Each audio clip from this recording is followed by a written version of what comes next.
lovely morning to you out there. Welcome to your all-time favorite program, Daybreak Benue. My name is Mercy. Wow.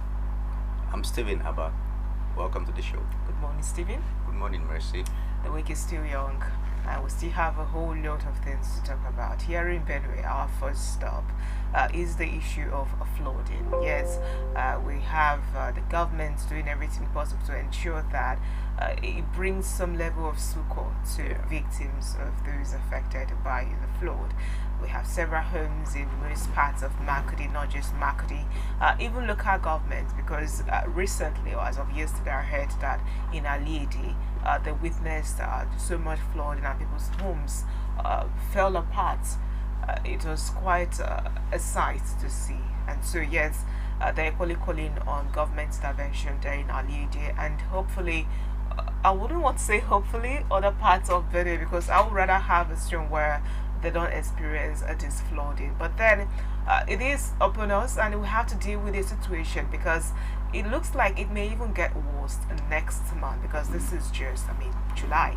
Yeah. And so all hands have to really be on deck to see that the people who are affected are given the necessary support, mentally, physically, financially, to help them feel loved and feel part of the community. And notwithstanding, we in our own part have to play our role to ensure that we do not fill our drainage, at least for the ones that we have so far, with refuse or dump. And the part of government, talking about even that of the Ministry of Environment, they have to do everything possible to ensure that they provide market residents with the necessary tools for them to actually put up their refuse dumps together for pickup. Yeah.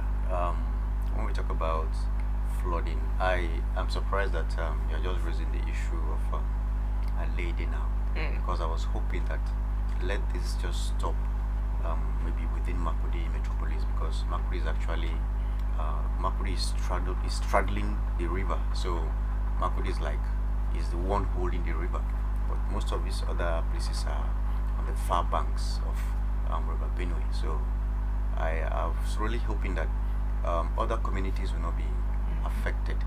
But now that we're here, and it has come to stay with us, I think now we should begin to do the needful. You see, every place, every land has what is called a natural drain. That is, when rain falls, water has a path, it moves on its own. So what town planners do, or regional planners do, is to note these places and create drains. They aid the drains now by building either manholes or gutters. But the case here is different. We just build the way we want. So we are blocking the natural drains, and because water must find a path to follow, it will become a problem. So these are the things we should educate our people, because NIMET said that this is just the beginning of what is yet to come. In fact, it's a precursor of what we're going to see in the future. And this is not to sound pessimistic, but it's to let us know that we should be ready for more. And I'm also praying that Cameroon will not release its dam, because Cameroon is also on the path of River Benue, and it also has it's capable of also accepting, receiving so much volume of water, and there will be need for them to release that dam in case it will break. Now, if that happens now, it wasn't a problem. So I think this should be prayer. Every Benue person should be praying now, because already nature is against us, so to speak, and we should do the needful. Apart from not dumping refuse in our gutters, these are the minimal remedies we can offer, because even where you have manholes as deep as a house, yet you still have those places may have been flooded. So the minimum we can do is do not litter your gutter, so that in fact that makes it easy for my environmental people that are in charge of collecting our to pack them from strategic places that have been accepted that we should be dropping these things. It makes it easy, and it keeps the town cleaner, because during the rains, because of the movement of debris, you have so much dirt everywhere, and this makes it difficult for these people to do their job. So if we can begin to do, see, let us begin to cherish beauty by not littering the place. Let us develop the appetite for loving beauty. Yeah. I think that is what is lacking. And it's a two-way thing here. So why the people should be intentional about keeping the environment clean. The body language of government go a long way. Yeah, you're correct. In ensuring that, yes, even the government wants a clean state. And that can only happen when we begin to see refuse dumps being ruled out strategically. Because I have personally experienced where I was held in sachets looking for where to trash it. And I walked miles. I didn't find a place to trash it. And at some point I started feeling insane. I started feeling like if somebody see me, they was probably thinking because your mind was clean, not because the environment was clean. And so yes, government really needs to do everything possible. From our interaction with the commissioner for the Ministry of Water Resources, Environment and Climate Change, we learned that those refuse dumps have been acquired, and there are plans in the pipeline. Hopefully in the very shortest, I won't even say nearest, how close can near be, to see that these refuse dumps are actually strategically positioned around market of so that residents will have a place to actually dump their refuse dump, and then they'll be picked up timely. But so far so good. We hope that process is hastened up, because as it is now, when you find somebody littering the environment and then you question them or try to inquire why, the next question they ask you is, where do you expect them to keep their refuse dumped? Because they'll definitely have to trash it. There will always be refuse dumps. So yes, it's a two-way thing. But however, it's not an excuse, because when you because you feel there are no places provided by government for you to dump your refuse dump and you put them in the drainage systems, it has implications, devastating impact, not just on your neighbors but equally on yourself, because when there is cholera outbreak, it's not just going to look at faces or homes, it's going to spread all around. Or when there's a disease outbreak, or even this flooding, it can have water coming right back at you. They say when you go to the marketplace, don't throw stones, you may hit one of your own. That's true. So yes, it's better that we all do the needful. But moving away from flood and moving over to the business world, this morning I experienced where motorcyclists are getting petroleum at the price of 820 naira in some filling stations here in Makudi. That is actually quite very high. And so yes, and now news reaching us this morning has that the Dangote, Aliko Dangote, that is the president of the Dangote group of companies, is offering it to sell the Dangote refinery. When I heard this news, to NNPC. And that is because recently there has been heavy allegations upon him, accusing him of monopoly. And not just that, there equally has been allegations from the president of the midstream and downstream sector, accusing him of not having the such high quality of products in the market. His diesel, substandard. His diesel has much sulfur. Sulfur, I think if memory still serves, sulfur makes the diesel to burn fast. Yes, and Dangote has been quite in the news recently, but more often than I can recall having Dangote in the news. Because he again, he recently said that he wished he had listened to his friend who advised him against investing here in Nigeria, because now he's beginning to see the outcome. But when you begin to see messages like this from top business and Mugo, it sends a wrong signal, not just to intending investors or investors in Nigeria, but even in the diaspora who may have intention of investing here in Nigeria. When I read that yesterday, I was not scared. I was worried. I was worried because remember, it just gave us the implications of if or when the Dangote refineries begin to function properly, the implications, positive implications for Nigeria, Nigerians, and of course our international economy. So when I read that news yesterday, I was not happy. I was not happy because I could see a reverse of what the implications are, and this is if what he's saying is true, if his intentions are true, and if he's saying his friends asked him not to invest in Nigeria, and now all the things he was afraid of is coming to pass, it means I think we have a serious problem in Nigeria. I don't see Dangote as a monopolist per se. Yeah, I don't see him as a monopolist, so I'm not going to talk from that area. But I think for his refinery to start functioning is a big thing, because it's going to alleviate the issues we're having now, and I know very well that fuel is going to drop. So anytime you have a cartel, or you have a cabal, or you have a section of society or a group of people that says this is the way we want things done, regardless of how it affects the people, I think we have a problem. Until the government does something quickly about it, it's going to climb to a level we will not be able to control. So I think the government should take this seriously. That is, if the government really want to do something about it, this is the right time to do something about it, because I don't really see why they're talking about sulfur, and if it has high sulfur content in its diesel, there should be a way out. Yeah. And we're also told that the kind of refinery Dangote has, of course, that is so far is the first in Africa. The kind of refinery he has should, in fact, by the time we begin to use his product will be the best. So, I mean, he said that there have been high demands, from the diaspora for his products. Yes. And then he said that he's open for testing. I mean, if anybody feels his product is of less quality, they can come run their tests. He has absolutely nothing they've to done hide. that. Remember, initially he had this issue of purchasing crude, that they were not willing to sell it to him here in Nigeria. Yeah. But that claim was debunked, from the part of the government, that he's not being antagonized. That of course they want his refinery to work, because if it works, it's going to definitely be in the interest of Nigeria.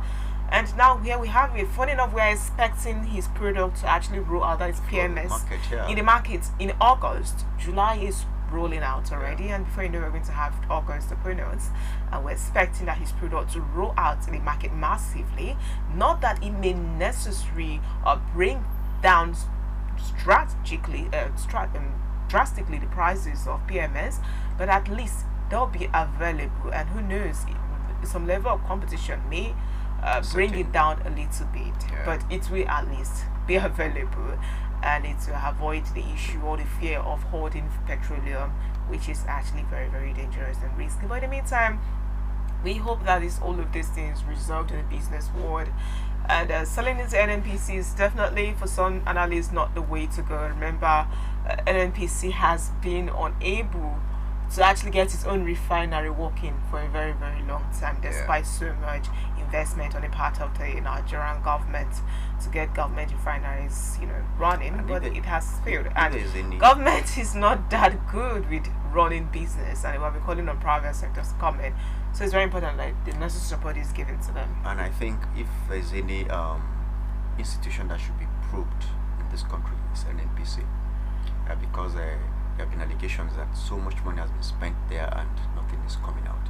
I don't really know why we should be spending money in a place where they are not generating anything. Of course, like you said, government is not a businessman. They are not good entrepreneurs. So that is why most businesses should be left in the hands of privateers, and the government should now monitor them. That is how it's done in most countries. So all you do is to set policies to guide these people, but not for you to delve into it. Of course, maybe in military aspect, even a country like the US, people have private armies. That is why you have mercenaries. People can rent soldiers to a country to fight, because people have private soldiers, but the government monitors them. So this should be what we should be doing. Then the government has many other things to think about, not to delve into business. So NNPC, as far as I'm concerned, should be probed, because so much has gone into it and nothing is coming out. When you want to put NNPC on the table, I would rather drag the discuss electricity distribution companies to this table. That is another, because I would think those are the ones that really need lots of questioning. I don't want to talk about electricity because yesterday, 2 days ago, you had uninterrupted power supply. See, I used to tell people, we are human beings. We're designed to enjoy the good things of life. So when I have power for 24 hours. It's not a big deal as far as I'm concerned. I'm breathing for 24 hours. I had, and I was worried. So now, when you have power for 7 days, it's nothing to praise anybody for because you are paying for it. You've been breathing for as long as you are alive. How many times have you taken time to thank God that I'm breathing, thank you? So because they gave you life for 24, that is what you're supposed to gain as a human being. That is even, So now, let me land. Yeah. 2 days ago, they came to my house. They said they are going to disconnect. They brought bill, said a lot of things. So I said, okay. Somebody in my house told me that they brought bill and they are threatening to disconnect. I said, disconnect for what? That we are supposed to pay. Okay, eventually we paid, and we've had light for some time now. But generally, what I'm trying to say is that if everything is planned, just as everybody is supposed to have prepaid in his or her house, there wouldn't be any need for threats. It should be seamless. If I want power, I'll get the ticket. If I don't want, I'll off everything. And you see, life should be this simple, but we make it so difficult in this part of the world. Everybody is threatening you. Police is threatening you here. Power providers are threatening you. Everybody is threatening you. So at the end of the day, you make your money and you just pay it. You settle the threats. So these are the things we're talking about. Power is a place I don't want to talk about because availability of the power is on the list of my worries, because when it has to do with this cause, is the question of transformers really being ruined. Yes. Or when your transformer gets spoiled. Now, whose responsibility is it to actually fix it? They will tax that community to fix it. The community, when you want to draw electricity into your home, you're the one that buys the cables, the pole, literally buys everything, and then you're still paying bill, and oftentimes you're still not seeing the lights. Oftentimes you're still required to pay the bill for the months you didn't even see the lights. There are a lot of questions that if we really want to talk about this course, then we are going to have a field today. But I think one of these days we should bring them on board because they have a lot of questions, and residents, at least they owe those kind of explanations. They have a lot of questions to answer. I told one of them one day that, you see, in those days, few Nigerians had landlines in their homes, and it was like you were the big deal if you had a landline. And Nitel was, if you're a Nitel worker, you're like a king. I told them that one day, power supplies, just as we're carrying our phones in our pockets, those things that will power each house will be in the home. They will not be connected to anything because of technology. Technology is growing every day. So don't think because you have hydroelectric power, you've arrived. Yeah. No, you have not arrived yet. One day, that thing that is going to be powering my home will just be a small device. And if I like, I put it to use. If I don't like, I off it. And you'll be put out of business. Wow. So let us be cautious with the way we are doing things in this country. On Daybreak Benue this morning, our focus is going to be on curbing extortion, and illegal levies in Benue State. Quite an interesting topic, one that many people are definitely going to have so much interest in. We are going to be having the right person in the right position to answer some of our questions and give us an understanding of the situation out there currently. Is it what the law is saying? Is it obtainable? The policies, is it what's actually on ground, or are people still being extorted, paying high levies? Is the issue of matching ground still existing? All of this and many more is a conversation that we're going to be having when we have our guests for a conversation on Daybreak Benue this morning. Stay with us. We'll be back after this break.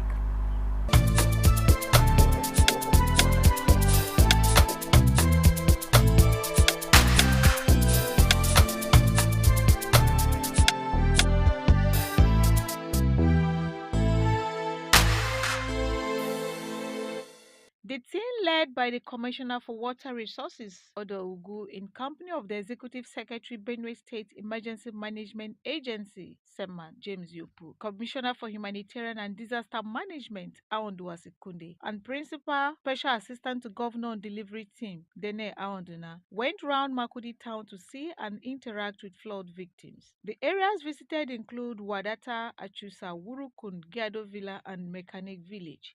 After critical examination, the committee discovered that the root causes of the flooding were drainage blockages, building on waterways, and an urgent need for dredging of River Benue. The Commissioner for Water Resources, Mr. Ogu, said structures which have been built on waterway houses would have to be demolished and some drainages flushed or expanded where necessary. Mr. Ogu calls on federal government to make haste to rescue Benue people by dredging the River Benue, which is the most prominent solution to flooding in the state. To come to our rescue because the level of precipitation of River Benue is so high now, and that is one of the major reasons too that this water is finding its way into the community because of the high situation of River Benue. So we are appealing to the state, to the federal government, also to come to our rescue too in dredging of River Benue, which is very key because the level of the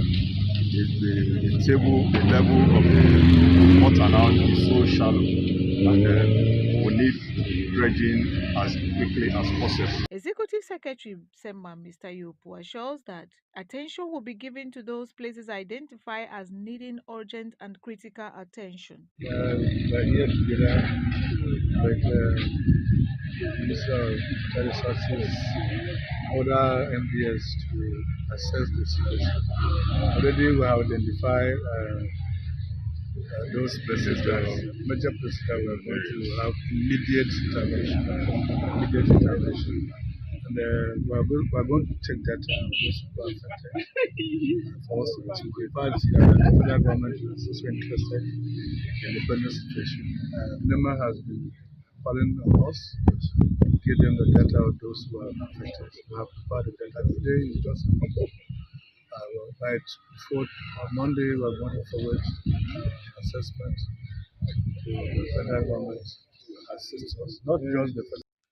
Chairman Community Land in Wadata, Comrade Polycarp, and a resident, Kenneth Idoku from Achusa village, told Benue Television at different locations that they affirmed the stand that the best option remained the dredging of the River Benue. Here in Wadata, the problem we are facing about this perennial flooding, it is because of we don't have drainages. We have poor drainages. That is number one. Number two, government is not putting focus on this place we are staying because of the poor drainages. There is one big drainage at the back of where I'm staying here. Government has to construct it. That is number two. Number three, we need dredging of this River Benue. Invert of what is there, this culvert here, and the other one is what will guide what is coming from there. Yes. Basically, that's what he's saying. Yeah. You have to collect. That culvert was not placed haphazardly. It's supposed to discharge, and then the other one by the road too. So this is supposed to link that. The first culvert would access here and discharge downwards. So everything that we're doing here will be guided by what is. Flooding has become a perennial issue in these affected places, which have defied solutions. Residents are hopeful that the government will give a speedy response for lasting remedies. Fidelia Zashaondu, Benue Fashion Show Season 3 is here. It's that time of the year for fashion designers, entrepreneurs, and fashion enthusiasts to shine. This year, sale of forms for the competition begins from 15th April to 19th July 2024. Pick a form at Benue Television, located at Special Duties Wing, Government House, Makudi. Form cost 5,000 Naira only. Stage 1 screening begins on the 6th of July 2024. Great prizes await you. The first prize, 1 million Naira. Second prize, 500,000 Naira. And third prize, 300,000 Naira. All prizes are inclusive of cash and fashion tools. Also, consolation prizes and gift items. For sponsorship, partnership and inquiries, please call Benue TV Marketing on 0906 188 9838 or 0703 794 5569. Benue Fashion Show, embracing fusion fashion.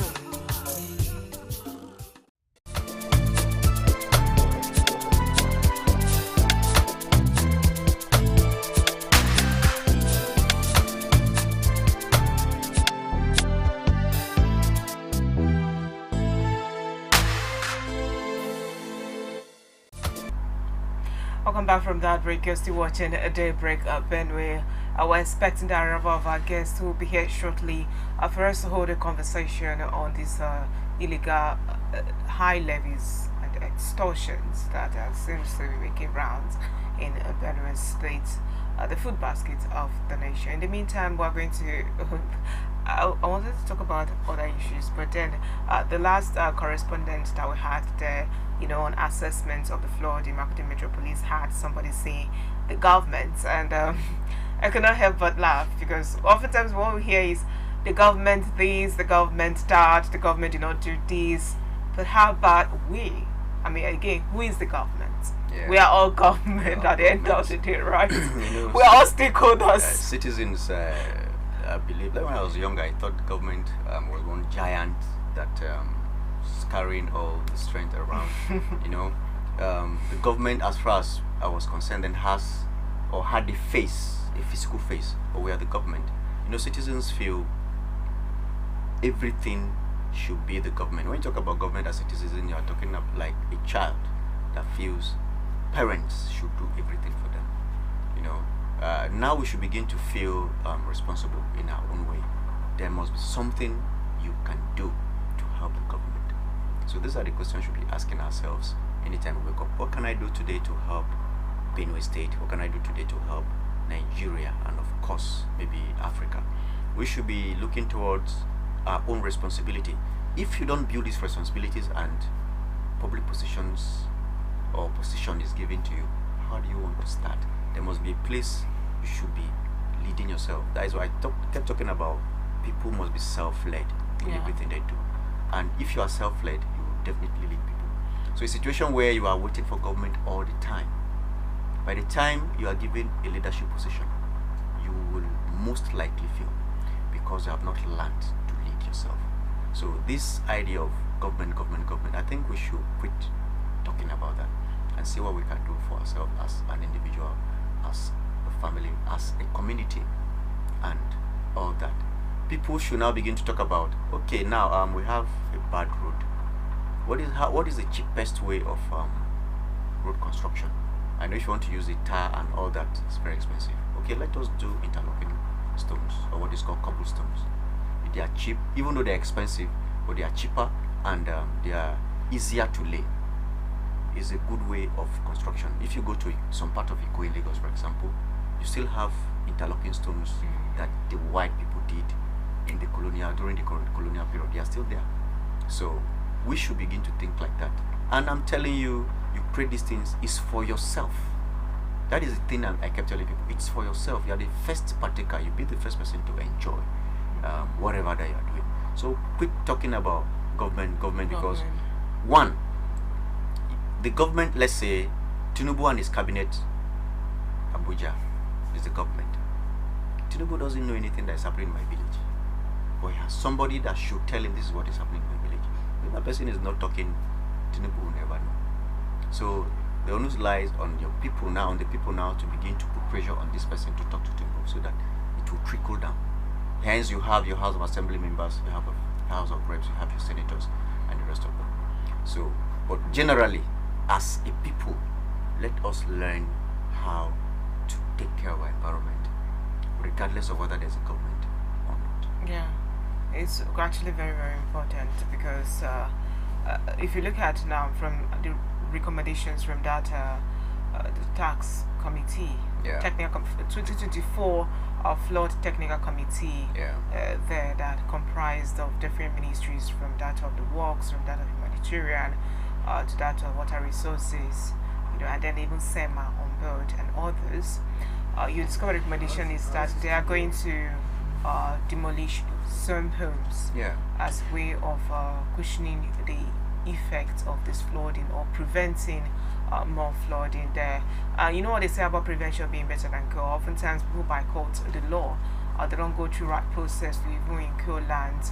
Many people don't even go through land and survey because of the impression that it's very expensive. But we're due for a break to usher in our guests for a conversation. Stay with us. We'll be back.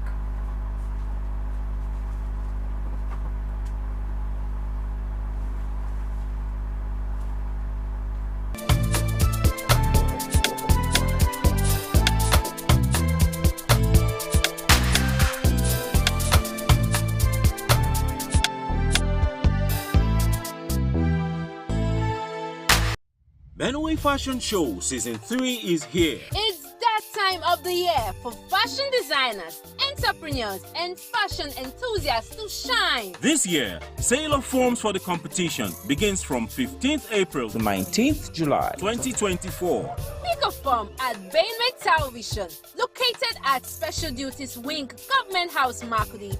Form costs 5,000 naira only. Stage 1 screening begins on the 6th of July 2024. Great prizes await you. The first prize, 1 million naira.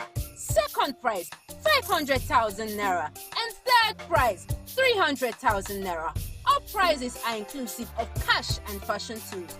Also, consolation prizes and gift items. For sponsorship, partnership and inquiries, please call Benue TV Marketing on 0906 188 9838 or 0703 794 5569. Benue Fashion Show, embracing fusion fashion. Benue Fashion Show says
Welcome back from that break, and thank you very much for staying with us. Remember, you can always be part of Daybreak Benue, not just by watching, by contributing on our social media platforms as well, by dropping your comments on questions.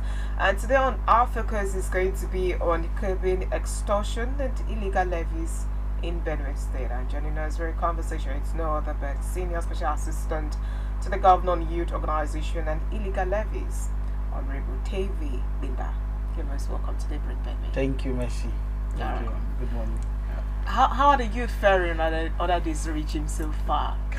You know, as a youth, lovely governor, and the way he has taken the youth, in fact, it's a youth government, so the youth are feeling so happy. And if you see on their faces, you can see the smile on my face this morning. The way I'm smiling, that is the way the youth are smiling on the street. Because this is a government that has taken the pride of the youth so much. But anything about this government is about the youth. Okay. So the youth are so happy about this government. I like the fact that you said they are well taken care of, which means that every excuse they have had at the time pass for this nonchalant attitude, extortion, illegal levies, illegal roadblocks, the issue of matching grants to some extent are being cushioned. Give us a situation when you want to talk about this extortion and illegal levies in Benue State, before this earlier led administration, what was the situation on ground? It's very tough. You want to narrate the history of this, you go back, you stress back as far back as 2007, 2003, 2007, when some young men travel out of Benue State from the east, some travel from the west. So they say anytime they want to develop or anytime they involve in development activities, some youth will collect money in the names of matching ground from the east. They also collect their money from the south side, south, west. So whether these young men come back to Benue State, they form organization. They call themselves the Central Youth within Benue State. They start by collecting money from contractors. If you're given a contract from the government, anytime you want to go back to your site, maybe for a typical example, you're given a contract to renovate Benue Television. As you mobilize the people to site, they would now come and collect money from you that you're paying them matching grant.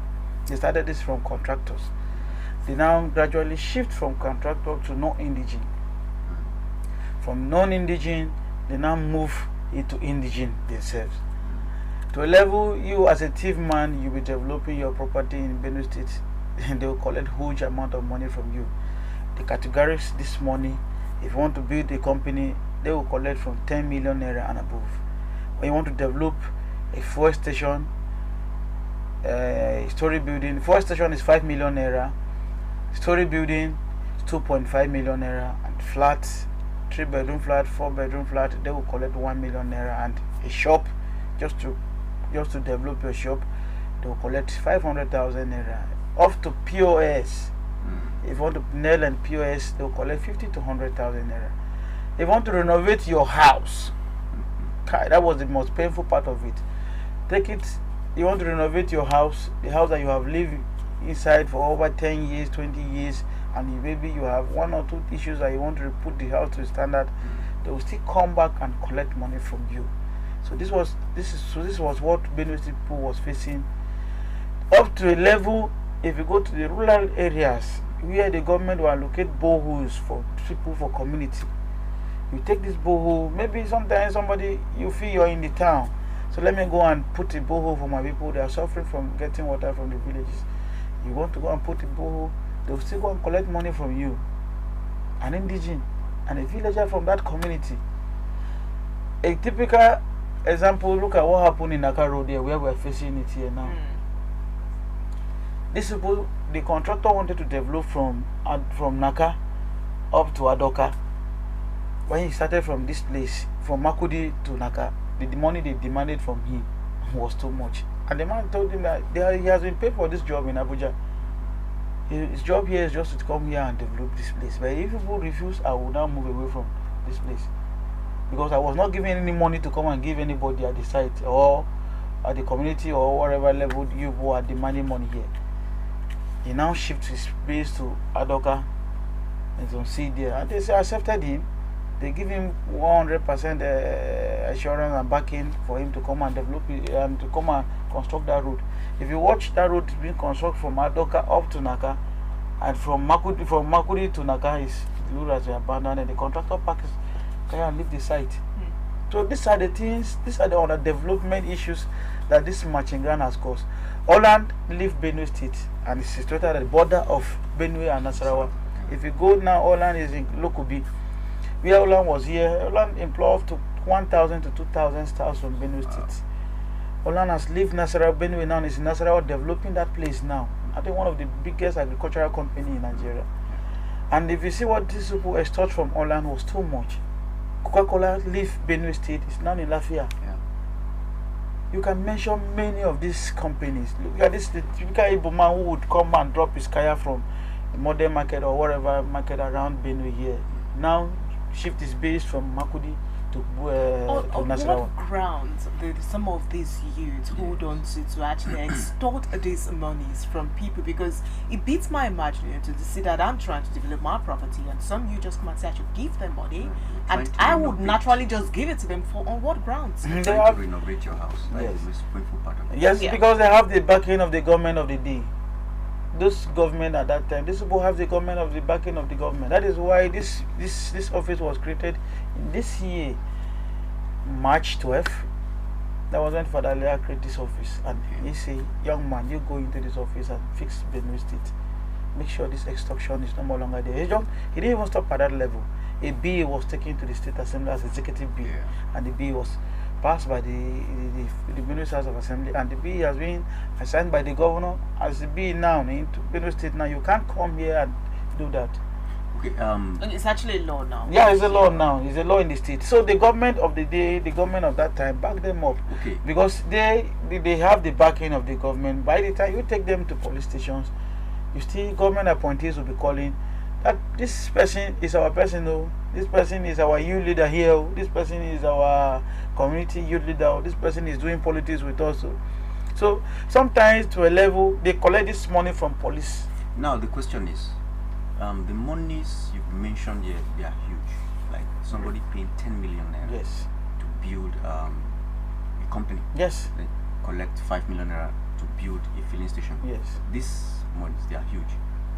What do they do with the money? They share it and take it to beer parlor.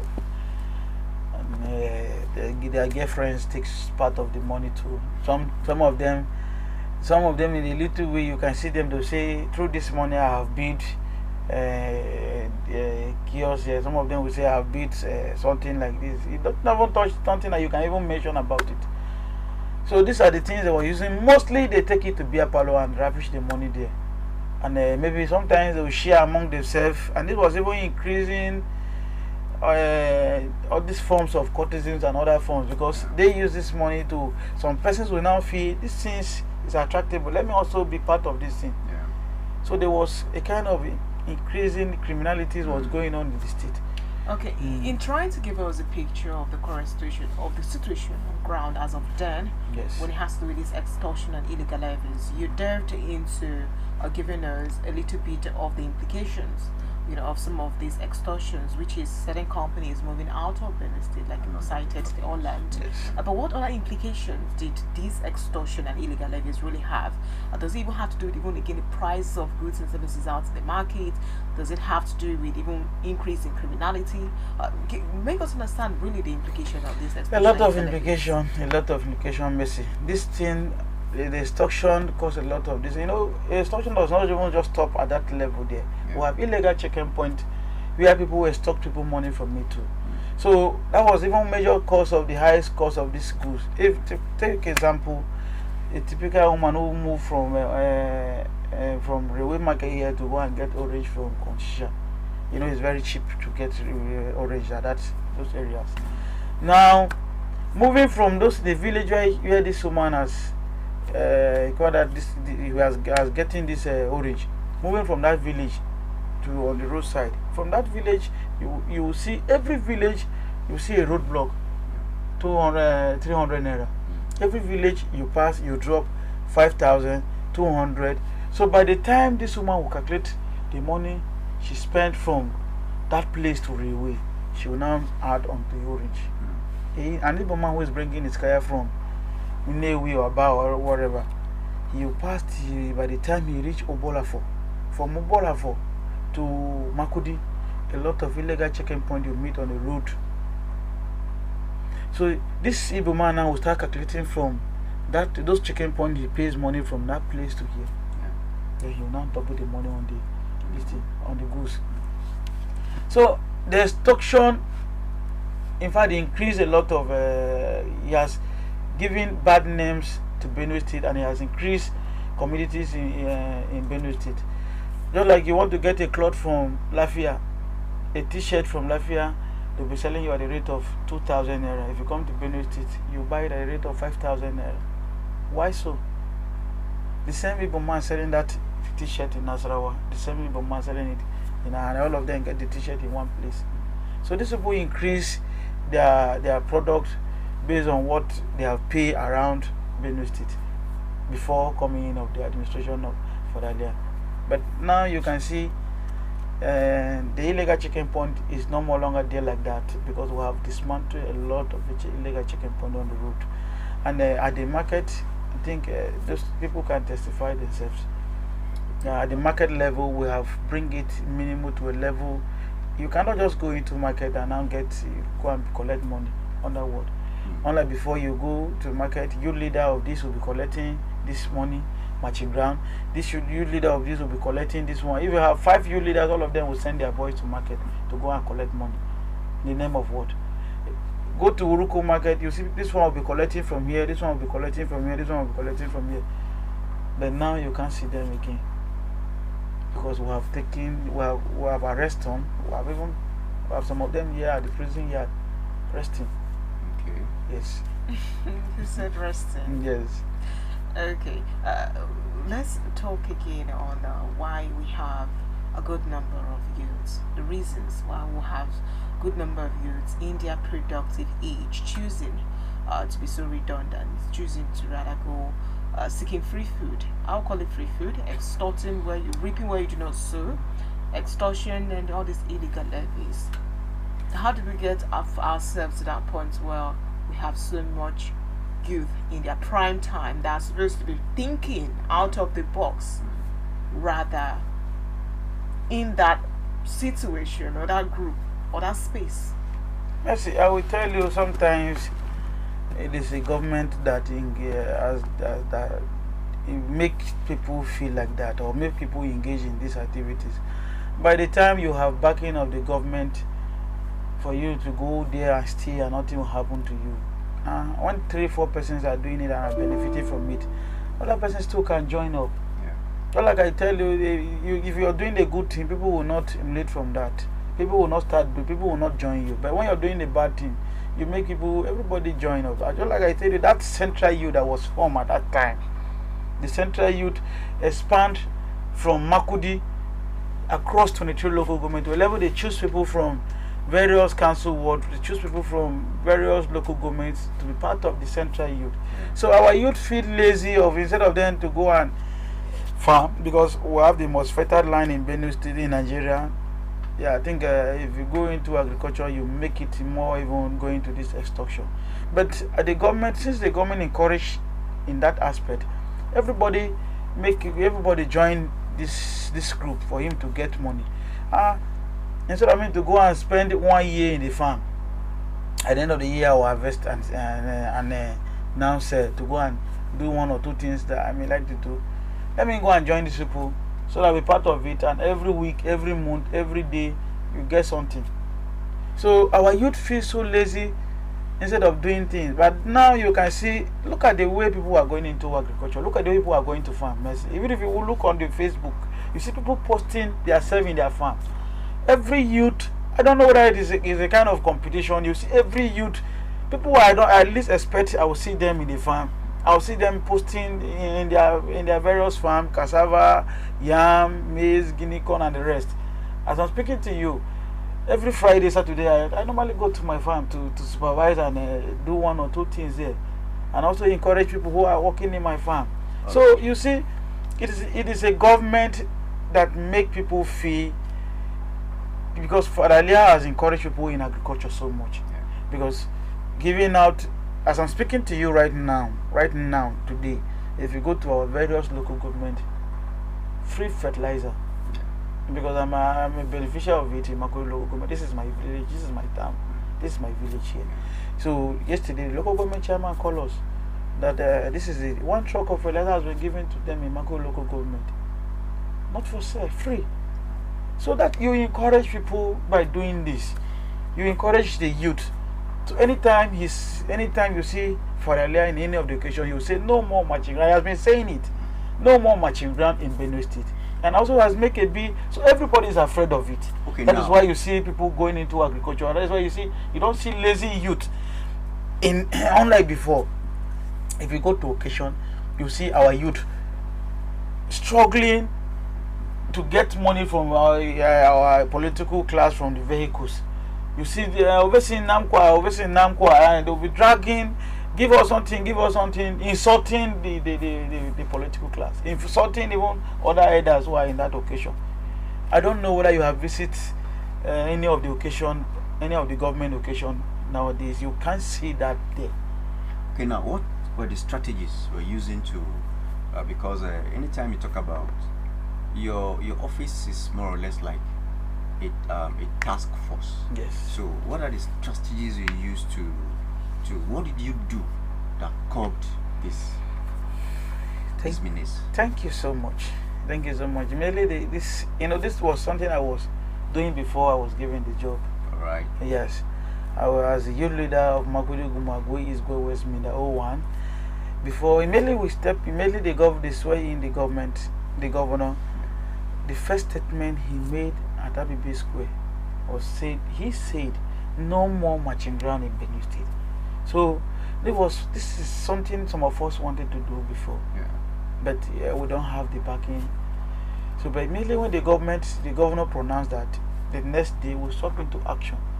And I went straight to Wuruko Market. I said, you, as a youth leader covering this place, you don't need to take one error from anybody here again. And this is how I started from Makudi. I shifted my base to Goma. I shifted my base to Go East, Go West. And I began to move from one place to another. In fact, it is I do this on my own, and I was even getting finances on my own, doing this, roaming around, getting boys to join me, and this is how the force started. Before the governor gave me the appointment in charge of this. So when the very day they gave me this appointment, I now doubled the action up, because now I even, as an appointee of the government, I have back in there. Yeah. And I move straight and form a task force. Before forming the task force, I moved to collect data of all the community and area youth within the state. Yeah. As I'm speaking to you now, if you mention about any case in Boko, in Agadam, or say this is the youth leader that is from Agadam, this is the community youth leader, because we have area and community youth leaders. Community youth leaders are the one from in charge of the whole council ward. Then the areas, like you have this GRA, the GRA youth leader, the Nimali youth leader, all this. So I have their data, I have their numbers. So anytime I have issues or when somebody report issues around that corner, I'll just call you. You leader, what is happening in your place? Please take your boys to that place. Please move there now and stop that thing now immediately. That was the first thing, the data collection from the area youth and community youth leader. After then, do a wide consultation with all the security agencies within the state, and I form a task force. Okay. The volunteer task force, because I wanted to get people by merit. Then I make the advertise it. Volunteer task force, people who are ready to help in reducing this crime. The next day I have over 100 in my office. Wow. And I said, no, I can't just get them like this again. And I'm producing a form again, where the community chief will sign, the DPO of that place will sign. Then I will sign before we will enroll you. So this is how, by doing this, I think the formation of tax force, the first one was 500. Now I double another 500. We have 1,200 tax force across the state now. It was the 276 council ward, because we're dealing with them straight at the council ward. Yeah. So by doing this, I have these people on ground. By the time you call me from Boko, you call me from Kasinala, you call me from any other place. That is, if you go to these places, if you go to Kwandi, if you go to Kasinala, if you go to Ukum, you have more illegal taxes there. At the level of community, they will have almost 5 tax, and all of them will have receipts. All of them will have receipts. So this is how we have a task force on the ground, where the task force are working around the whole country. Do you have issues of your staff having running into or carrying out the same thing you are trying to prevent? Because you have this people become, by the time you vest them with power, they can abuse it. Yes. Do you have that kind of I have limited them their power. I didn't give you the power like that. I will give you. Tell us about it. Yes, what I normally do is that when I give you the chance to go and operate, I don't take my eyes up on you.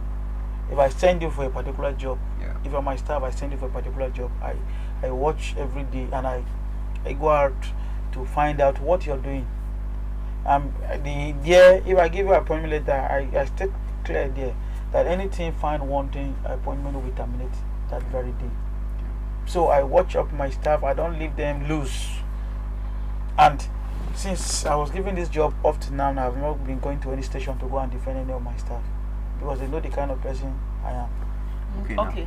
All right. Because ever the governor of Benue State, talking about His Excellency Governor Yomi Centennial, he signed into law the law to prohibit harassment, extortion of money from land developers as matching ground. Yes.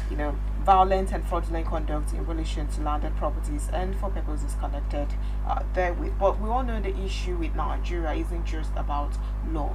Nigeria have beautiful laws. Yes. Well spelled out, documented. However, implementation is always a problem. Now that we have this law, and now that you are starting with this task force to checkmate some of these things, how sure are you that as we speak now, there are still not people receiving these illegal levies or roadblocks in some communities within a Benue State? Thank you. That is a very beautiful one, Mercy. Human beings can do sometimes. Just like you say, implementation is very difficult. But in our case here, the implementation is not that difficult because it's something that was yearning for. So the very day they signed this law, the bill into law, in fact, the jubilation from my camp was so much that tripled our operation. So that day, the very day the governor signed the bill into law, the next day, inside the bill, there's a task force there. If you study the bill, they say the Benue State government will set up a task force where we bring in all the security agencies and youth. That is what I'm doing. As I'm speaking to you, I have visited the DSS, the police, the civil defense. We are working together. So, in fact, I cannot sit here and tell you that the rural areas, maybe there are some skeleton issues there. But I have given you my word that in terms, you can't find that in urban development areas. All right. Otukpo, Ben Makudi, Kasinala, these are the major urban towns within Benue State, Boko and thereabout. You can't find that. But even at the community level, it is. In fact, for a long time, somebody has not called me that so thing is disturbing him again. Okay. We have these issues, mostly other illegalities, not about extortion again. Because had somebody who called me in the office and tell me that I'm building my place here, somebody comes here, I should give him money. Mostly now they only call you that I am bringing my goods like this. I want to offload my cement here, and somebody say I should give him money. They do it. Yeah. Yesterday a church called me that they want to offload their cement in the church around 1 o'clock in the night, and some boys say they must pay 30,000 naira. And I'll send my boys, go to that place. I call the area youth leader there because since you can't work without the traditional ruler and the community youth. Yeah. This is what the first thing I did. I visited Totiv, and that is the chairman of traditional council in the state. So I visit Totiv, and anywhere I go, any local government I visit, I normally visit the Ochi of that place and the Te of that place. That's what I've been doing. So I bring out the traditional, I call the traditional rulers and I bring them together, bring out my boys together, and the community youth leaders are in that place. So I have a relationship with all the security agencies and all the community people. That is how I am working. So now with the support of the B, or with the B now, this has helped us to reduce this thing to the minimum level now. Okay, we are due for a break now, but when we come out from that break, we will address this other issue of extortion that is not so glaring, but it's happening, and it's happening mostly with landlords and property agents, house agents, because that is actually extortion. Have you, Stephen? Have you seen where you're being extorted, but you feel you're not getting extorted? Yeah. So there's a whole level of manipulation happening in that sector of housing. And I will speak about it very well because I have called them. I have called the agent. Okay. We'll address those issues after the break. But for a break, you're still watching a Daybreak Benue. We'll return. We'll address these issues and many more. And again, I'm very sure that the youth leader will be more than happy to take some of your questions that you'll be dropping on our streaming platform. This is Daybreak Benue. Stay with us. We'll be back.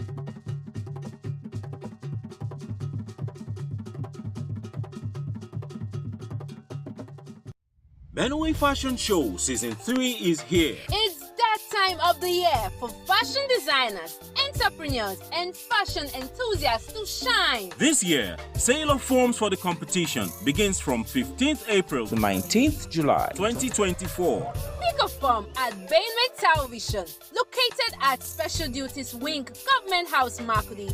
Form cost 5,000 naira only. Stage 1 screening begins on the 6th of July 2024. Great prizes await you. The first prize, 1 million naira. Second prize, 500,000 naira. And third prize, 300,000 naira. All prizes are inclusive of cash and fashion tools. Also, consolation prizes and gift items. For sponsorship, partnership and inquiries, please call Benue TV Marketing on 0906 188 9838 or 0703 794 5569. Benue Fashion Show, embracing fusion fashion.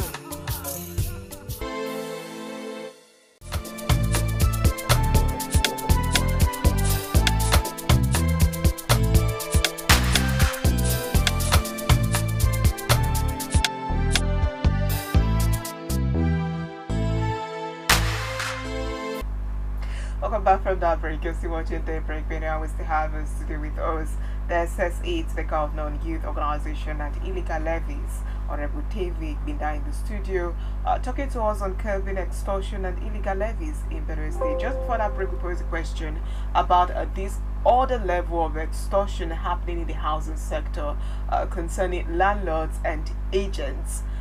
Talk to us about what is really happening in that area, because this is not just blocking the roads, but it's happening. Yeah. Yes, Mercy. Immediately I was appointed. I think after 2 weeks I called the pardon, that is the Benue Street properties, I can't the full meaning of that their association, but I called them. Yeah, so when I called the agent, they have, in fact, the categories, they have 2 groups in Benue State, so I called the 2 groups. The other groups, we meet at Agapt Radio. The other one was in my office. So I called them. I said, what is going on? The extortion, the level you will collect people money is too much. So I have them in my office and we have to sit together. I said, they have what they call, apart from the agent fee, there's another fee they normally collect before showing somebody house. Yeah, is it called caution fee? Yes, so that caution fee, that was the topic of the day. We discussed about the caution fee. They say sometimes is the person who want to rent a house that we won't give them voluntarily, but sometimes they demand for it, but it is not forcefully taken. So that okay, we discussed almost 2 hours together, and the level they gave house, you're an agent. This house is 200,000 naira. The landlord will keep the house for 200,000 naira. You now will come and put 300,000. You now will come and put 400,000 naira. They don't even put the particular amount the owner of the house keep. Yeah. So they say they do that, but negotiable. By the time you come in, they will negotiate with you, and at the end of the day, they will pay. You will pay the particular amount you're supposed to pay, but not always the same, because some of these houses are being managed by them. Yeah. Some of these houses, the landlord will only keep the house, and the landlord, by the time he have his 200,000 naira, he will not even care to know how much the tenant pay. So we discuss at that level, and they say they are going to stop, and they promise me that members, they don't have ID card, so it is very, you can't just identify them. They don't have an office, so they promise me they're going to have offices around the town here, and they promise me they're going to get ID card for themselves, and also a particular jacket where you identify an agent with, because they have quack and fake agents so much in Benue State, where they dupe people. And another thing that was happening here, you know, the governor signed the executive public order law that also helped us so much in the state here, because before signing that law, we have this yahoo in Benue State so much. Most of these boys who moved from Auchi, from Port Harcourt, from Lagos, Benue State was their base. Because if you go to the the south, Amotokon is there doing there. When you go to the southeast, you have this Biafra, yes, there. Yeah.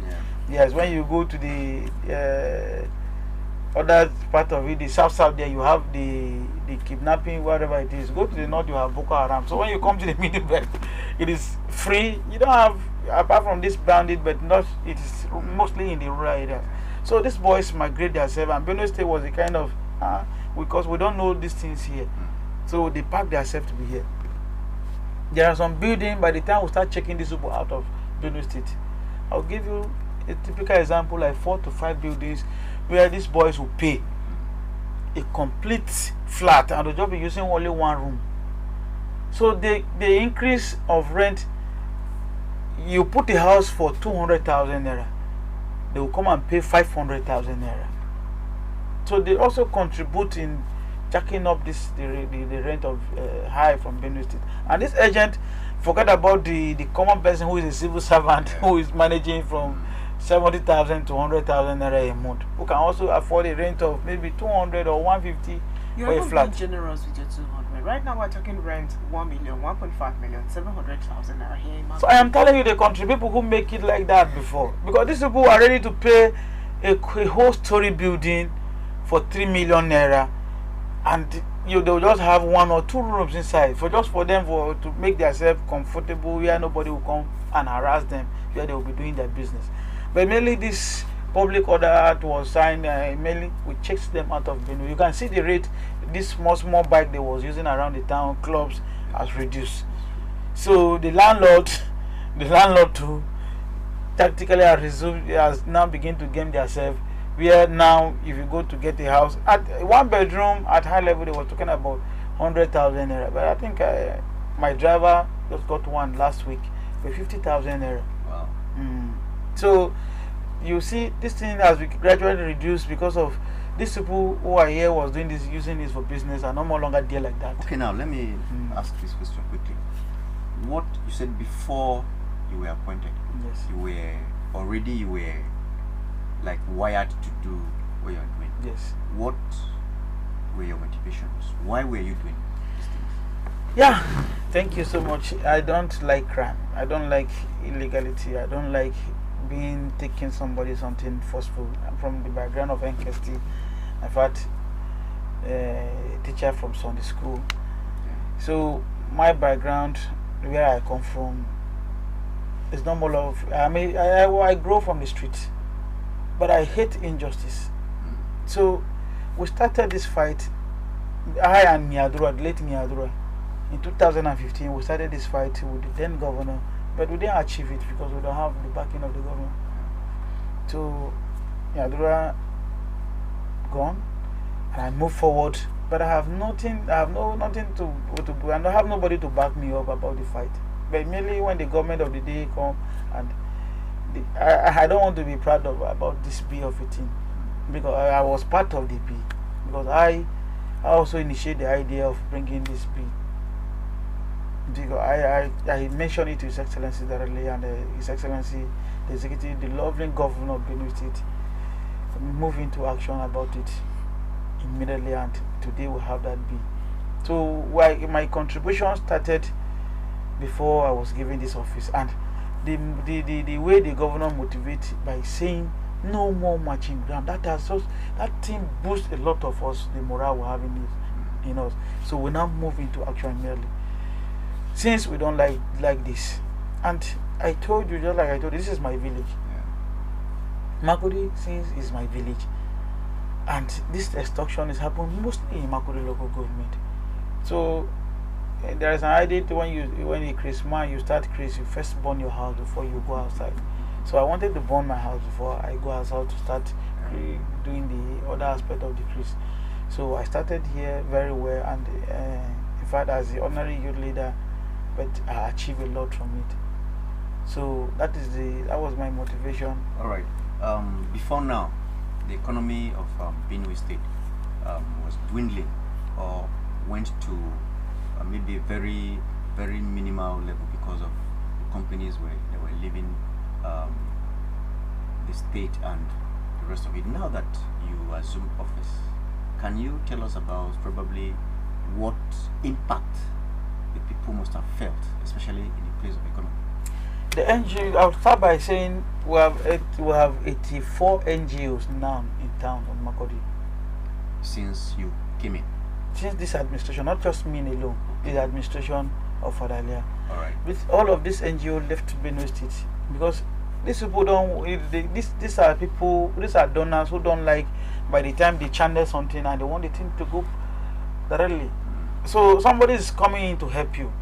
You have a lot of challenges, and this person is coming to help you. You still tax the person again. So they fear we're bringing in people to come and help you, and a white man will come here to go and give donation at the camp. Give an example what was happening in the camps. These camps, our IDPs are there. They will still tax the man to give them money before the man would donate such goods or whatever he wants to donate to the IDPs. So you see, these people begin to say, what are Benue people thinking? All of them shift their ways from here to Maiduguri and other states. But I speak to you, 84 of them are back in Benue State. You begin to see, go and see the kind of housing estates people are coming to build in Benue State now. Everybody is, you will see, if you move from Daudu to Makurdi, look, that distance is almost covering now because everybody wants a land.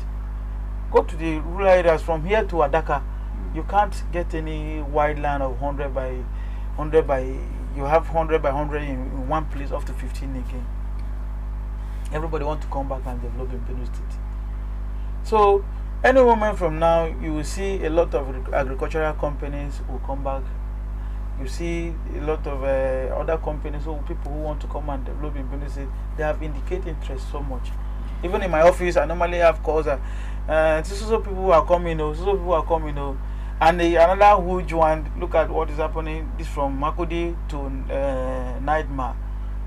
These people, unlike before, the money they will collect from their hand as they're developing this, they want to construct this road. But now, no penny, no kobo has been collected from their hand. In fact, the minister, the people who are working there, they appreciate. When we went for a stakeholder meeting with the Chinese people who construct from Makurdi to the Akwanga to Lafia, they said that when they come into Benue State, the issue they have was too much. But now, what is going on? We went for a stakeholder meeting in Benue Hotel. They stop appreciating the governor of what is happening in the state now.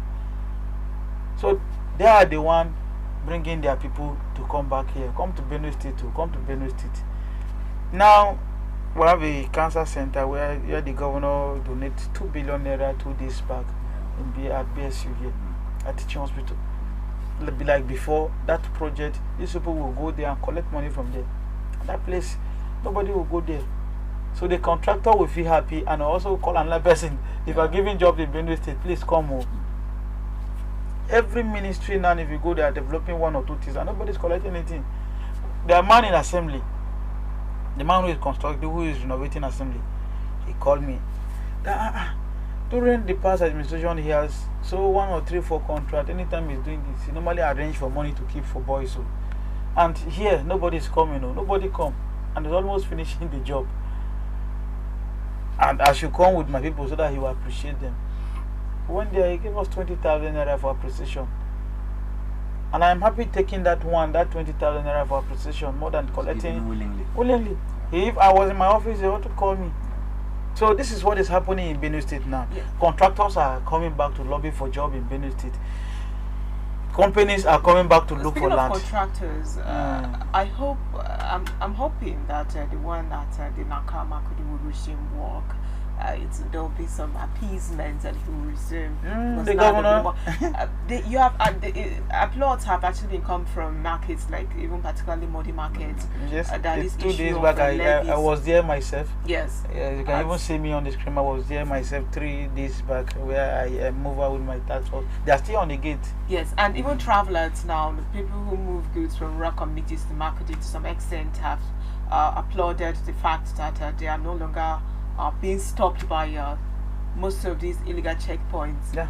They're demanding from them especially from Benue residents. We'll talk about the security outfits on much later on another platform. But let's talk about what's happening in our institutions, in schools here, right? Because you now being SSA on youth, and we have a good number of our youth in schools, the Benue State University, the San Juan Taka universities, and what is going on there from some of the students?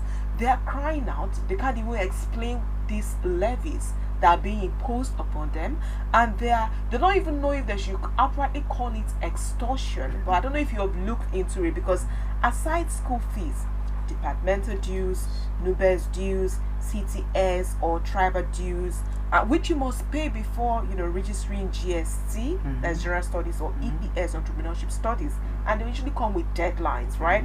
Yes.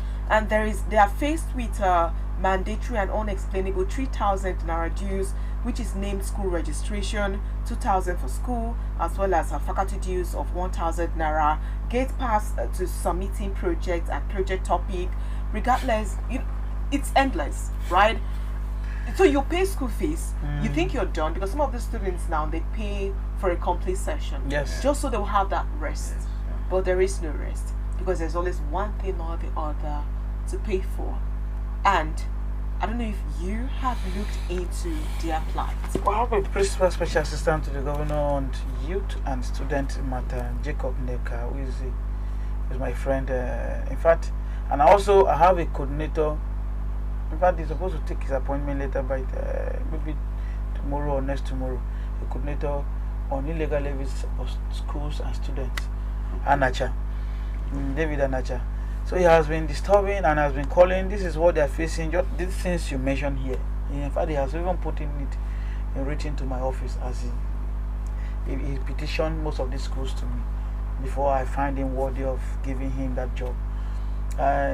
Since you mentioned this once to me now and again, some days back I talked to the VC concerning some students who called me, and these are things that we don't take first like that.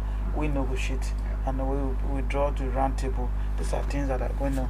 Before, I think last month, the student wanted to demonstrate, wanted to do a kind of demonstration in the school, and I moved in with my team to stop, because the public order restrict demonstration within the state. You must follow procedures before demonstrating within the state.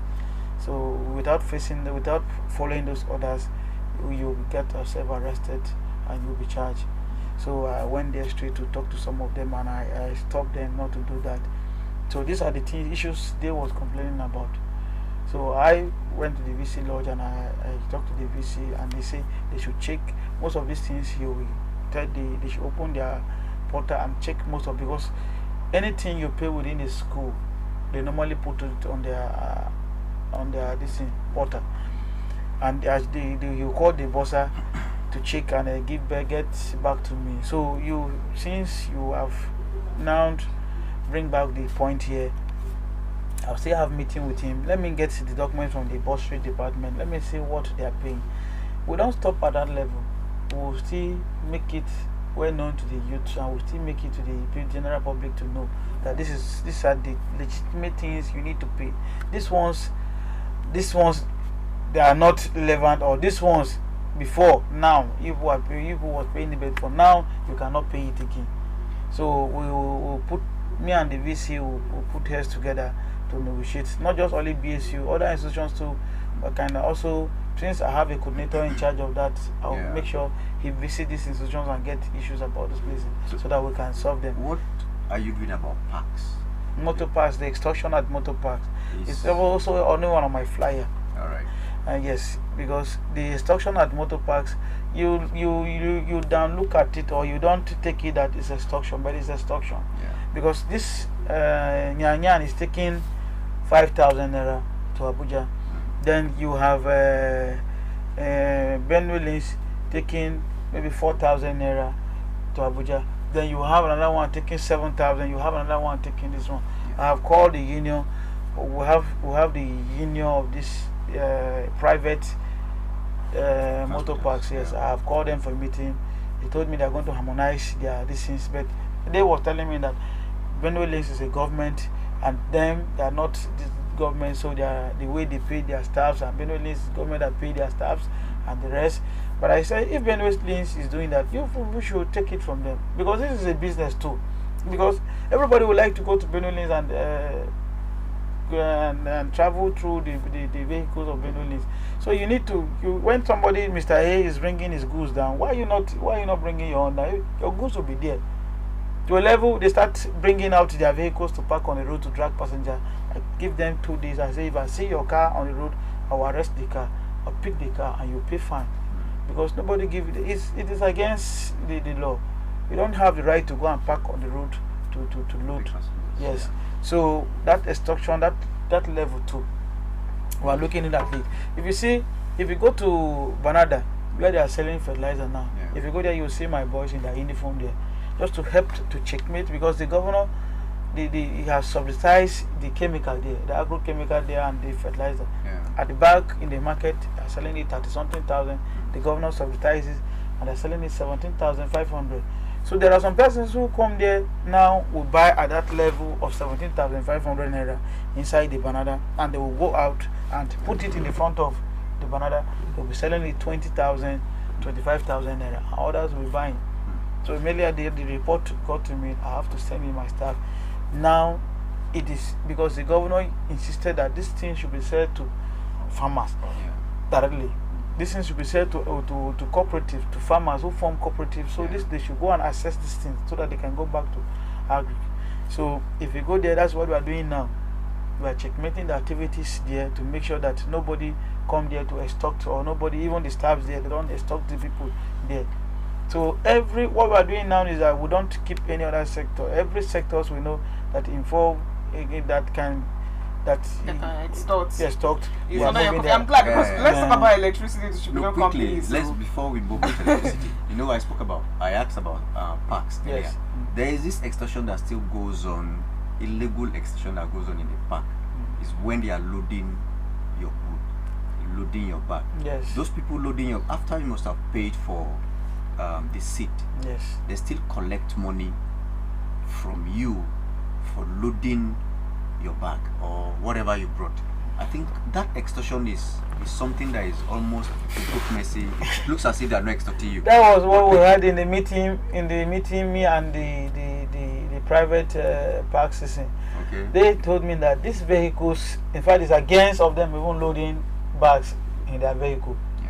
Because the man who made this, or who constructed the car, has make a provision where this car will be closed. So by the time they load goods inside that vehicle, they normally hold them on the road. The road safety will hold them, the VIO will hold them on the road. They will have to pay them some fine. So that fine, they collect it from the passenger who has that goods, so that you also give, because there are some vehicles only who supposed, like in Benue State, like Benue Lanes, what I know the GM is doing now, I think the GM has provided almost about 2 to 3 vehicles that will be loading goods only from the park. I want to come to that. From the park to Abuja. Yes. Any moment from now, you see those vehicles in the park there. Then you only go into the car with maybe any of your smaller this thing that you can be able to hold it. Then the other vehicle will now take your goods to your destination. That's what the Benue Lanes man is trying to do at Benue Lanes there. And that will also reduce the accident on the road, because most of this accident caused by overloading of the car.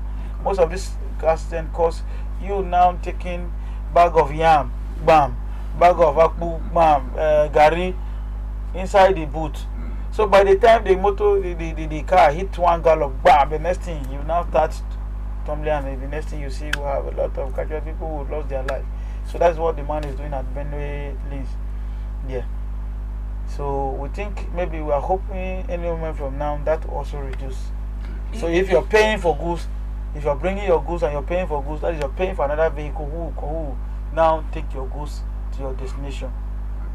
Then if you're paying for your seat, you pay for the seat and go inside the car and travel where you're going. In the distribution companies, people are charged to, when the transformer gets spoiled, they pay to fix it, they pay to buy the wires, the pole, then they still pay electricity bill, and then sometimes for months they don't see light, but they still bill them even from this month. That's serious extortion happening Very in well. that area. Very well. We'll go for a break. We'll come back. We'll be on the last lap of Daybreak Benue for this segment of the program. Please stay with us, and we'll return. We'll also be attending to some of your questions as well. We'll be back after this break.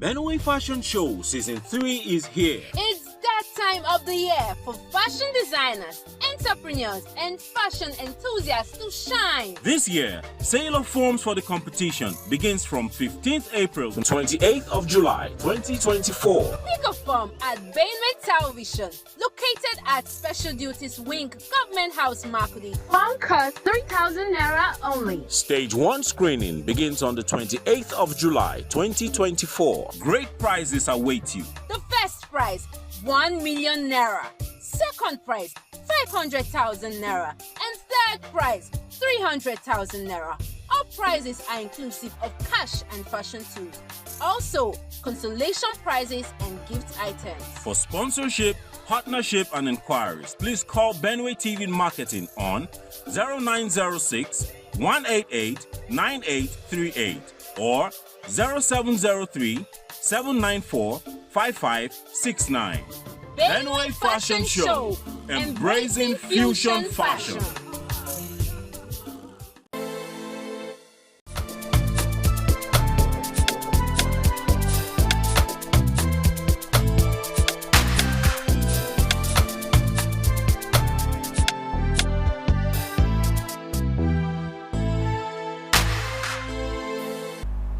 Thank you for staying with us, and welcome back from that break.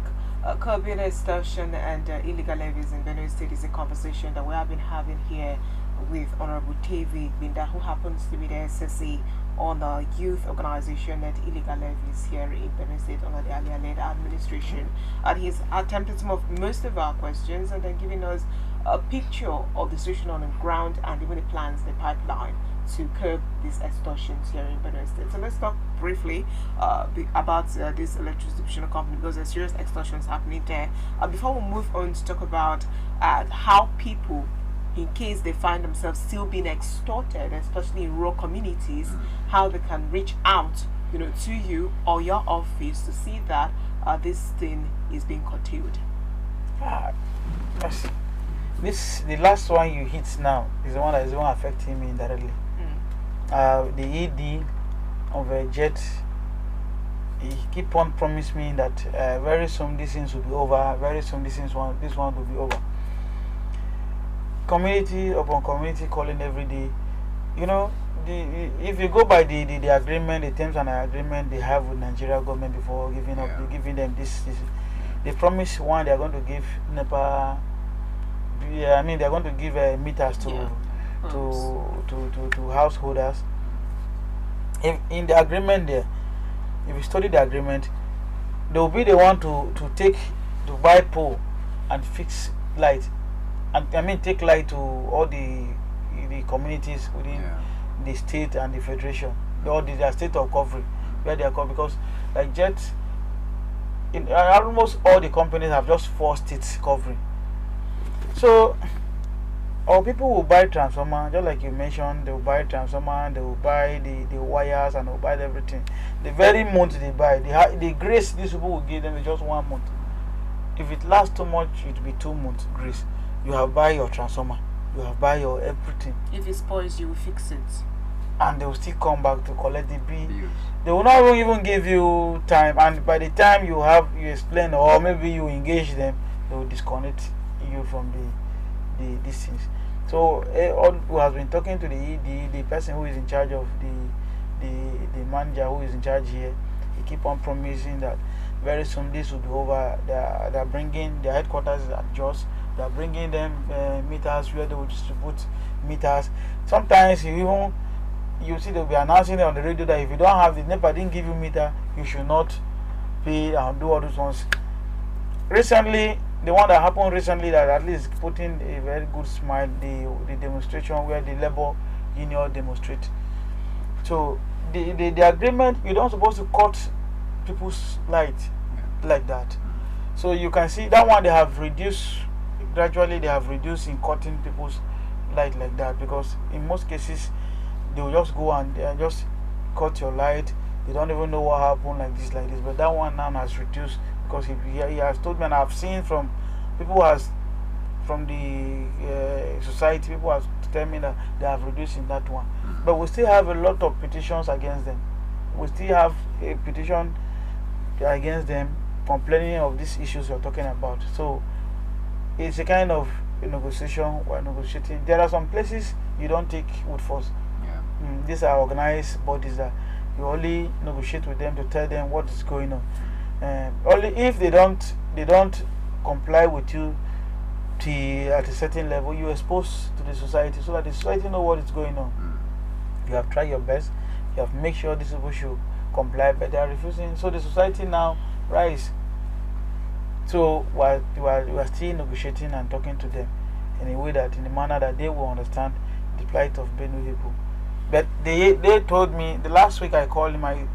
He said, Mr. Helega, that I normally call me, that Mr. Helega, now that we have stabilized the light a little bit, you didn't call me to appreciate me, because even during the rain, because you said immediately the breeze start, the light will be off and it will take 1 week, and immediately the rain fall, it will be take another 1 week. But now inside the rain there will be the light. I didn't call to appreciate that this is what is going on. I don't know whether you will notice it around here. So I think that one too, they have risen in that aspect of it. Only the charges now, the more the light is stabilizing, the more the higher you seem to have figured it all out, but there must have been some challenges you're definitely experiencing. So maybe walk us through some of the challenges you're experiencing right now in trying to curb this extortion and illegal levies here in Benue State. The challenge is society refusing to give us information. That is a major challenge we are facing now. Because Mr. A will say, I'm afraid of giving you this information, because if I give you this information now, these boys will come after me. Extortion will be going out. Sometimes they will refuse to tell us. They will give the money before telling us, informing us. I want to develop my place. Some should I say arrogant, or some tout or talks or whatever names I can call them, they will come for collection of money. Some of these people will refuse to tell us. Sometimes, mostly it will be somebody, a passerby will just call. There's also a person is being harassed by some youth like this. So that's why we move into action. So the challenge is information. You can't work this work without information. Because you must tell me what is happening in Urukum before I will know. You must tell me what is happening in North Bank before I will know. So this is the major challenge, and we are begging the Benue people to give us information of extortion. The reason why most people will give this money, not because they have, yes, but because they fear the outcome or implication of not giving this money, because they are going to be or have their structures in these communities, within the communities, among this youth.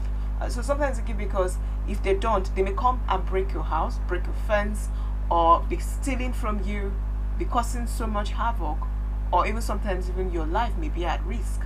So what YASI can we put in place to protect these residents who will fail, knowing that there is a law against this thing, who will fail to actually, dance to the tune of these extorters that may still be out there? I told you, mainly I was given this job. I partners with people at the community level. That is why I collect the data of the community youth leaders. That is why I engage from the tip down to the tax collector.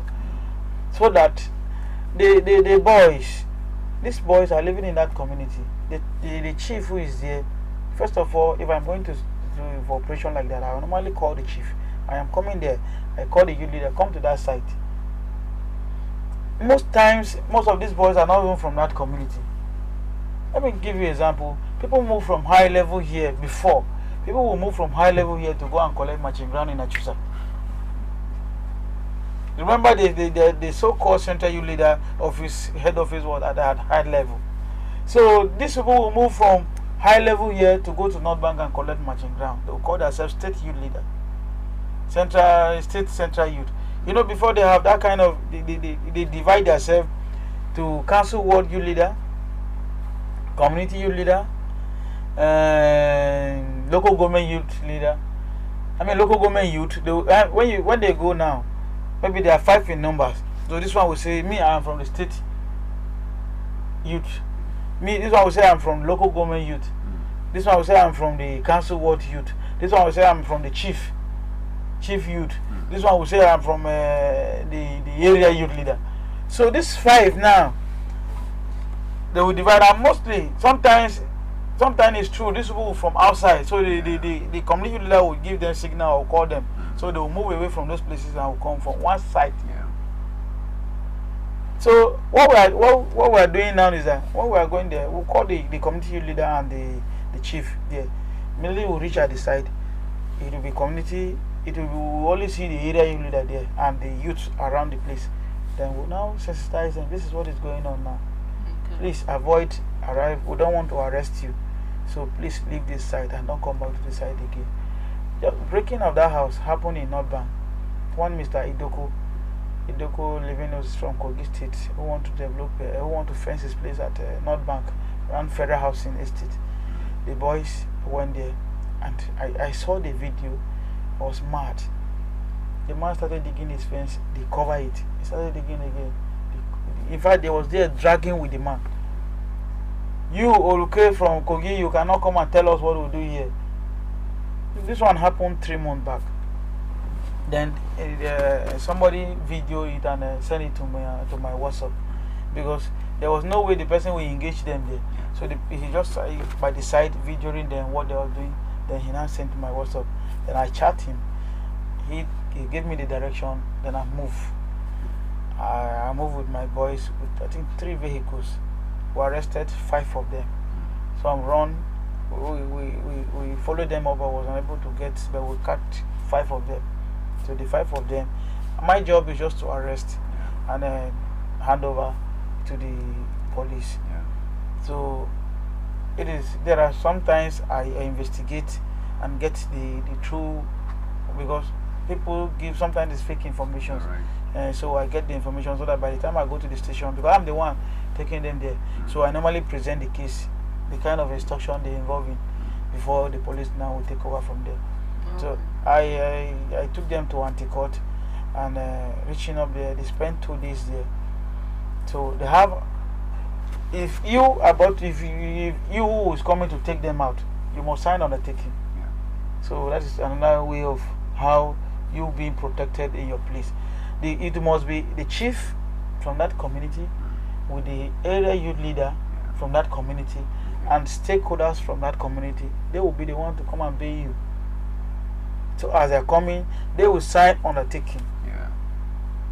Because this is offense that you'll be taken to. It is 5 years. Matching ground is 5 years. So whatever happened to the property of the man that was being destroyed? Was it compensated? You know, the community beg to a level. So since he says he's living in that community, he now with the agreement they signed, he has developed his property, and since then nobody, anytime they pass, according to him, they say this wicked man. That's the only thing they don't. In fact, some of them don't even want to go close to the fence again. All right. So this is what is happening. You must sign undertaking for building your person. Even if it is in my office, you must sign. The community chief and wherever you will come and sign before taking back that person. And I think I have never had any case after you going back and developing your property and people are coming to break it again. All right, let's talk about. Okay, sorry, let's just take a question here quickly. How many people can send information and remain anonymous? How people can send information and remain anonymous? You can send anytime, but nothing will happen to you. Okay. Is there? You can just give me your, send your. I have my numbers on there. Should I call the number? Yeah, I think you can call the number. That's fine. 070 6389 4788. So that is my WhatsApp number. All right. If you feel you're afraid where the environment you are, just put it on the WhatsApp. I'll read. And I have a WhatsApp group. Yes, so sometimes most of them I join them from there. I think I have almost 1,000 plus on the WhatsApp group. Where the business, the okrika, the fish seller, anyone I have his number. I think I've collected their chairman or whatever number within the market. I think I have their number that I've include them on the WhatsApp. So any cases, sometimes they drop it on the WhatsApp to the general public.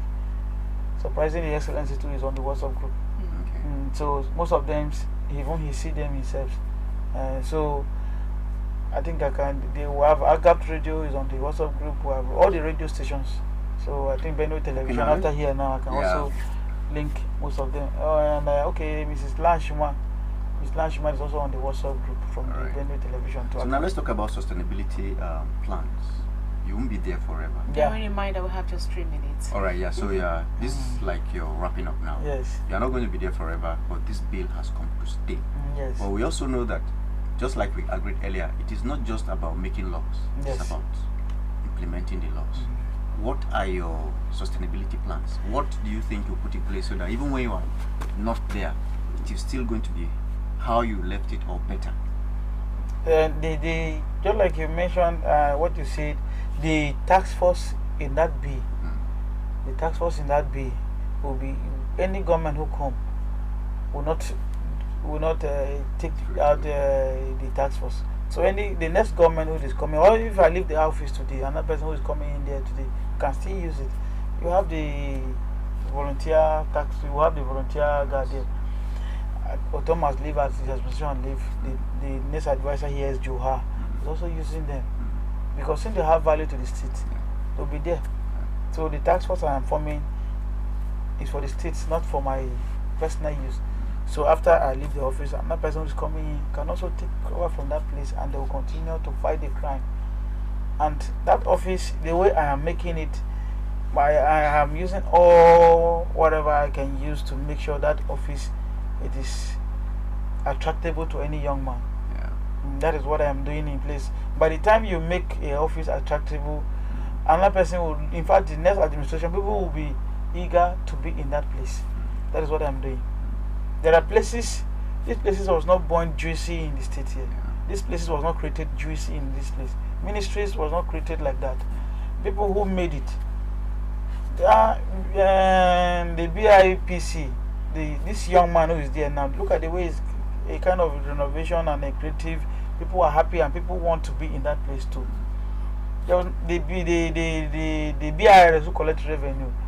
Somebody who made it. Ayaban merely he moved into that place. He made that place a kind of everybody wants him to be there. So there are agencies like that. You make it juicy. You make it the way you attract people. Everybody would love to be there after you. People will, in fact, sometimes you'll be there, but people will be feeling I should be in that place. And that's a fine place to leave it. Thank you so much, Honorable David Binda. Thank you, Mercy. SSC to the Governor Youth Organization and Illegal Levies for coming on Daybreak this morning and interacting with us on curbing extortion and illegal levies here in Benue State. We sincerely appreciate your time and your presence. Thank you. Alright, this is where we end this edition of Daybreak Benue. Sorry we could not be able to bring you the papers to find out stories that are making the news due to time constraint. But keep watching Daybreak Benue, and you'll definitely have a bit of everything in our subsequent editions. My name is Mercy Upa. I'm Stephen Abba. Do have a lovely day.